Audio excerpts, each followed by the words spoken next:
que estão participando e mandando sua mensagem. Isso mesmo, Paulinho Vaz. E o assunto agora é a área da segurança. Nós falávamos aqui anteriormente também sobre a questão, mas é sobre o complexo penitenciário da Canhanduba, ou complexo penitenciário do Vale do Itajaí, que recebe os presos aí de toda a região. É também um presídio, uma penitenciária complexo modelo, mas na última quarta-feira, Paulinho Vaz, os advogados das subseções da Ordem dos Advogados do Brasil, da OAB, de Balneário Camboriú, Camboriú, Itajaí e Navegantes, entregaram um documento ao juiz da Vara de Execuções Penais de Itajaí, Dr. Pedro Valecoski Carvalho. E vamos saber o que a Ordem dos Advogados se uniu desses 4 municípios que fazem a parte da região aonde está o complexo penitenciário, o que esse documento está solicitando aí ao Judiciário. Para conversar conosco, o presidente da Comissão de Assuntos Prisionais da OAB de Camboriú, Dr. Felipe Cabral, que participou também desta reunião. Dr. Felipe, primeiramente, bom dia, obrigado por atender aí a Transamérica. Bom dia, Magalim, bom dia, Paulinho, bom dia a todos os ouvintes. O que acontece? Essa reunião que tivemos na quarta-feira, né, que juntou os presidentes das subseções de Camboriú, de Balneário Camboriú e de Itajaí, né, tivemos a falta até da presidente de Navegantes, mas também estava no documento e teve o seu aval. Tratava-se, junto também com os presidentes das comissões, né, de assuntos prisionais das 4 comarcas, das 3 comarcas, né, Navegantes Sim. Não estava presente também.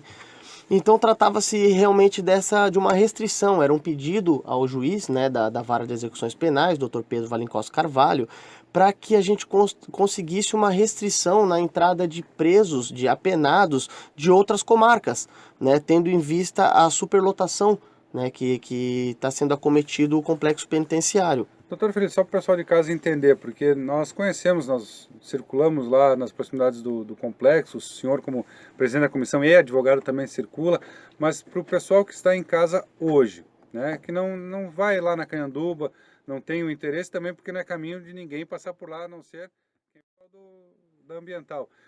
Complexo penitenciário, por que complexo penitenciário? Para o pessoal de casa entender. O complexo penitenciário, na verdade, ele tem o presídio, né, que abriga os presos provisórios, em tese deveriam abrigar somente Sim. os presos provisórios, aqueles que ainda não têm uma sentença condenatória, né, que estão aguardando o julgamento, e tem a penitenciária, que é onde já estão os presos já condenados, já cumprindo pena. Né, e onde um dos problemas seria esse, tem muito preso já condenado que estão ainda no presídio, ao invés de ser passado para penitenciário por conta da superlotação.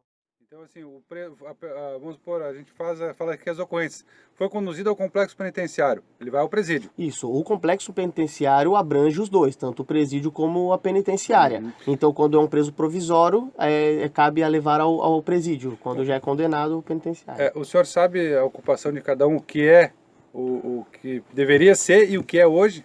A questão de superlotação? Quantos presos o presídio recebe? Ele é feito para quantos e quantos tem? O presídio, ele tem capacidade para 696 internos. E antes, agora, no momento da rebelião, agora tiveram alguns que saíram, Sim. mas ainda está na superlotação. Mas ele tem capacidade para 696 internos e ele estava com 1.149. O dobro? O dobro. A penitenciária, ela tem capacidade para 820 e estava com 1.018. Praticamente o dobro também, Sim. Então é um caso bem crítico mesmo. Superlotação. Doutor Felipe, essa superlotação também deve se levar em conta porque o complexo ele é modelo para o país. É um dos complexos, uma estrutura muito grande, como modelo, capacidade para quase 700, como o senhor falou, e está com uma ocupação aí mais do que o dobro. O que se deve fazer para contornar essa situação? A medida que a OAB tomou assim, de imediato para estancar, digamos, não resolver de imediato, mas assim, uma medida paliativa, foi essa que foi tomada. Foi pedido para que seja cessada o ingresso de apenados de outras comarcas, tendo em vista que assim, o complexo penitenciário do Canhanduba, do Vale do Itajaí, ele recebe, antigamente, até agora um tempo atrás, a área geográfica, o limite geográfico de receber os apenados ia de Rio do Sul a Tijuca, seria mais ou menos a área geográfica. E agora mudou, está UPA de Itapema a Barra Velha. Então já diminuiu um pouco, mas mesmo assim está recebendo a penado de todas essas cidades. Até porque foi inaugurado o regional de Blumenau. Blumenau. Sim, Aí, já está prometido para levar 150 para lá. Já foram levados alguns, né? E se levar esses 150 já vai dar também uma desafogada. E também pela questão de os presos de Brusque, Blumenau, dessas cidades já terem onde ir, não precisar vir para o complexo do Cayanduba, também já vai dar uma amenizada nessa superlotação. Nós temos a UPA de Itapema e a UPA de Barra Velha também, que é a Unidade Prisional Avançada, não é isso? Que também ali recebe, e ali podem ficar os presos também que estão aguardando julgamento nessas UPAs? Pelo que a gente sabe, também tem a superlotação também, Sim, tem bastante interno. Então a nossa questão agora é tentar resolver essa questão do complexo do Cayanduba. E essa medida que a gente pediu para o juiz, se for deferida, seria como se fosse uma interdição, que a interdição só recebe os apenados da cidade, da comarca. E no caso a gente está pedindo para essas 4 comarcas, que é Itajaí, Navegantes, Balneário e Camboriú. Então a gente conseguindo essa restrição, de não estar recebendo mais desapenados de fora, de outras comarcas, isso eu acredito que já vai conseguir normalizar. Até nós esquecemos de comentar do albergue, lá do complexo penitenciário. O presídio feminino Nossa Senhora das Graças também está superlotado, né, que faz parte desse... Não está lá no complexo da Cayanduba, mas faz parte da segurança. Exatamente. E para o pessoal entender, o que seria esse preso da comarca? Ele comete o crime na comarca, ou ele mora, ou a família reside na comarca? Como é que é essa questão da comarca? Exatamente, é uma pergunta boa. Isso daí é, na verdade, onde ele comete o crime. Onde ele comete o crime é onde ele será julgado. Então, se ele cometer, ele pode morar em Camboriú. Se ele cometer o crime lá em Rio do Sul, ele vai responder por Rio do Sul, vai ser levado ao complexo, provavelmente, de Blumenau. Até porque essa questão, né, às vezes a pessoa, mas ele mora lá em Rio do Sul e está cumprindo aqui, então ele tem que ir para Rio do Sul. Não, ele cometeu o crime aqui, ele fica aqui. Depois que já está condenado, ele pode pedir a transferência para ficar perto da família. Aí poderia ir para perto da cidade, da comarca onde a família reside. Perfeito.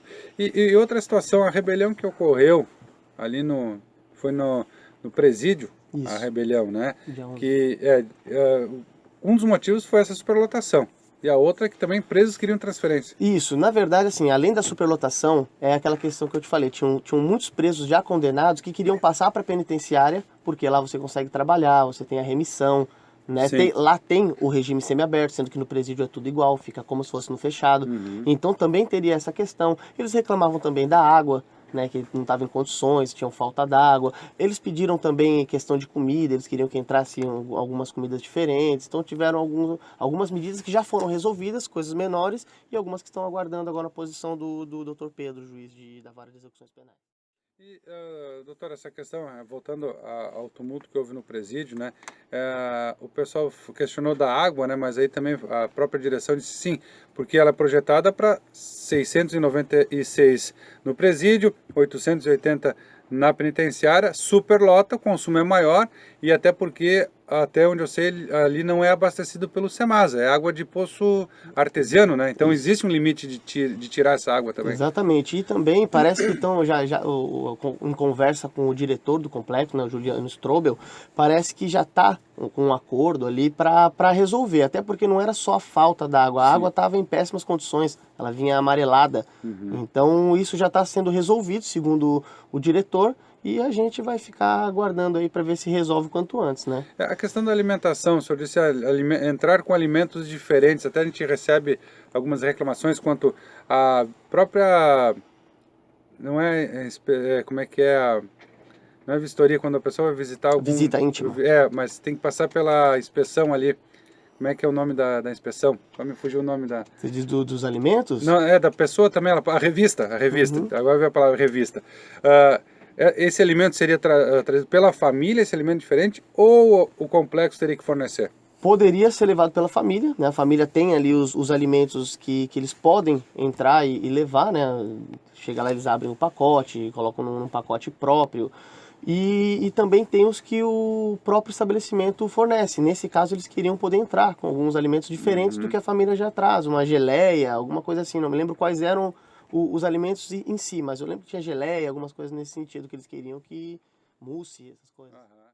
E doutor, essa questão que nós somos do presídio penitenciário, o albergue são presos condenados. Na verdade, o albergue, quando se diz albergue, é o aberto, ele vai para a rua, Sim. né? Coisa que a gente não tem aqui no estado. Então, quando fala assim, ele vai sair de albergue, é porque ele está indo para o regime aberto. Na verdade, o regime aberto, ele deveria cumprir, ir para o presídio, no caso a penitenciária, para dormir e de dia ele poderia trabalhar. Mas como não tem, o regime aberto ele passa assinando no fórum. Né? O que estão instalando agora para melhorar também ali no complexo são 15 casas que vai abrigar cada casa 16 presos, isso do regime semiaberto. Então isso daí já vai ajudar bastante também. Até uma outra situação nós conversamos, não foi aqui, acho que eu conversei com o Dr. Costela, que é do presidente dos assuntos prisionais de Itajaí. A questão também da entrada de água em algumas celas, que aí molhava colchão, isso também teria sido resolvido. Isso é parte da estrutura também, né? Sim, isso daí a gente cobra direto do diretor do complexo, e ele que toma as medidas cabíveis, mas a gente fica de olho e se precisar a gente vai ir no superior, né? A gente vai sempre tentar resolver da melhor forma. E depois depois desse tumulto aí, houve mais um outro tumulto depois, houve até com refém, né, doutor? Isso. Na penitenciária, isso tudo, a gente sabe que também alguns presos queriam ser transferidos para Joinville, não foram para Criciúma, né? Tem essa questão também do clima tenso, com superlotação, né? Exatamente, tudo isso daí encadeia diversas ocorrências, assim, que só tende a denegrir ali também a imagem do complexo, que é um complexo modelo, como você falou, Magani. Então o que acontece? Além da fuga, né, que tiveram de 7 detentos que serraram grades, pularam os alambrados, coisa que não é fácil, eles conseguiram fugir. E depois teve esse tumulto também, que foi um bate-grade, aí que se tornou essa rebelião, eles conseguiram pegar um agente terceirizado, né, então, mas tudo já foi resolvido, já está tudo correto novamente, mas serviu de alerta, né, para tomar as medidas cabíveis. Doutor Felipe, outra questão também, a gente sabe que a nossa região é muito procurada, muito visitada por turistas e muitas pessoas vêm naquela esperança de conseguir um bom emprego. E até porque temos aí, além das nossas praias, Itajaí mesmo, nós temos lá o porto. Como que é a situação dos presos egressos e há número de estrangeiros também que aguardam essa transferência, aguardam ser julgados ou não, ou é uma pequena parcela de estrangeiros? Na verdade, ali o que a gente tem? A gente tem 87 presos de Florianópolis, tem 21 presos de Brusque, 18 de Tijucas, 12 de Itapema, 10 de Jaraguá do Sul, 8 de Joinville e 29 de outros estados brasileiros. Com questão de estrangeiros, não tenho conhecimento. Acredito que não tenha, senão eu poderia ter alguma informação, mas não sei... No Brasil mesmo é muito pequeno, né? Não tenho conhecimento de nenhum estrangeiro aguardando. Até falando em estrangeiro, houve a prisão do americano ontem por crimes cibernéticos, mais ou menos movimentou 2 bilhões de dólares no mundo todo. Ele foi preso em Blumenau ontem e quem prendeu foi a Interpol junto com a Polícia Federal. Ele fica na Polícia Federal em Itajaí, até a Justiça definir para qual presídio ele vai. Então essa é a questão, até chamou atenção a participação aí do Paulinho dos estrangeiros, é a parte da Polícia Federal que faz, né? Claro, a gente até sabe, porque existe esse grande número de haitianos, africanos que estão aqui na nossa região. Até então, a gente não ouve falar do envolvimento deles com a polícia nessa questão de furto, roubo, então também tem essa... A não ser os mulas e alguns estrangeiros que entram, né, no país, claro, com o tráfico de drogas. Mas... já explicado então, né? Doutor Felipe, então, foi feito o pedido para o doutor Pedro Valekoski. Qual é a ideia da OAB agora, a partir de agora, sim? Foi feito o pedido, qual é a expectativa? Isso, após fazer o pedido, a gente pediu um prazo, né?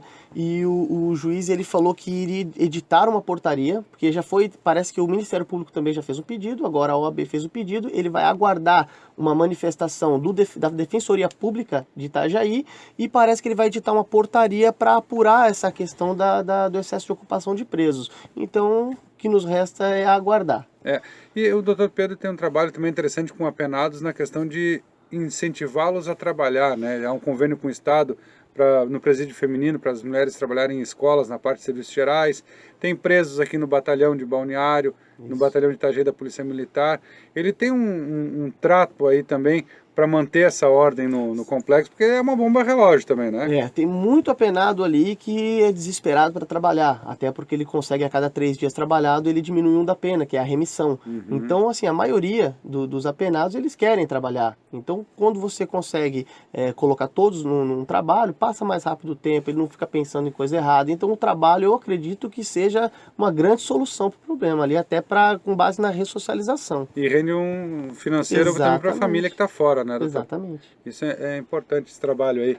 E a questão, então, também do trabalho de ocupar as pessoas, e alguns conseguem, como o senhor falou, sair, conviver com a sociedade e volta, claro, volta à noite, mas tem essa oportunidade de ressocializar, e é importante o trabalho dele aí nessa questão do preso, né? Exatamente. Ressocializar. Até, como o Paulinho falou, com o complexo é modelo, até nessa parte da ressocialização. A reincidência é bem menor aqui. Isso, eles têm ali, a gente estava em conversa com o diretor, o Juliano, do presídio, do complexo, né, penitenciário, e ele mostrou pra gente que tem ali questão de estudo, teve apenado que já fez faculdade à distância, então ele faz um trabalho bem legal ali, porque querendo ou não, eles estão pagando o que eles fizeram, mas ali a LEP, a Lei de Execuções Penais, ela visa a ressocialização.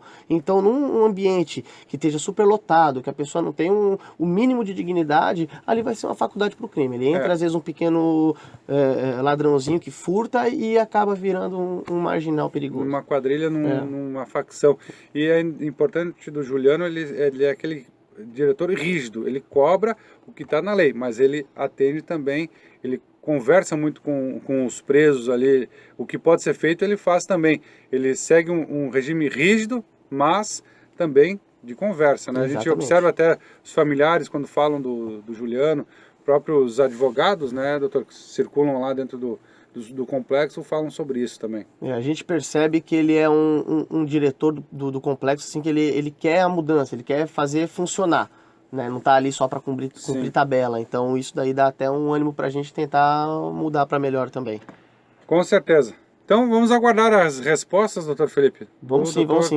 Mandar um abraço aí para a doutora Juscelia Vignoli, nossa presidente da OAB de Camboriú, e deixar um abraço para vocês também e para todos os ouvintes. Com certeza, abraço também para Ednei Adriano, que faz aí a ponte sempre quando se precisa da OAB. Grande abraço, então, vamos finalizando, agradecendo mais uma vez a participação do doutor Felipe Cabral, documento entregue na quarta-feira, só aguardar. E nós voltamos segunda, 6h30 da manhã.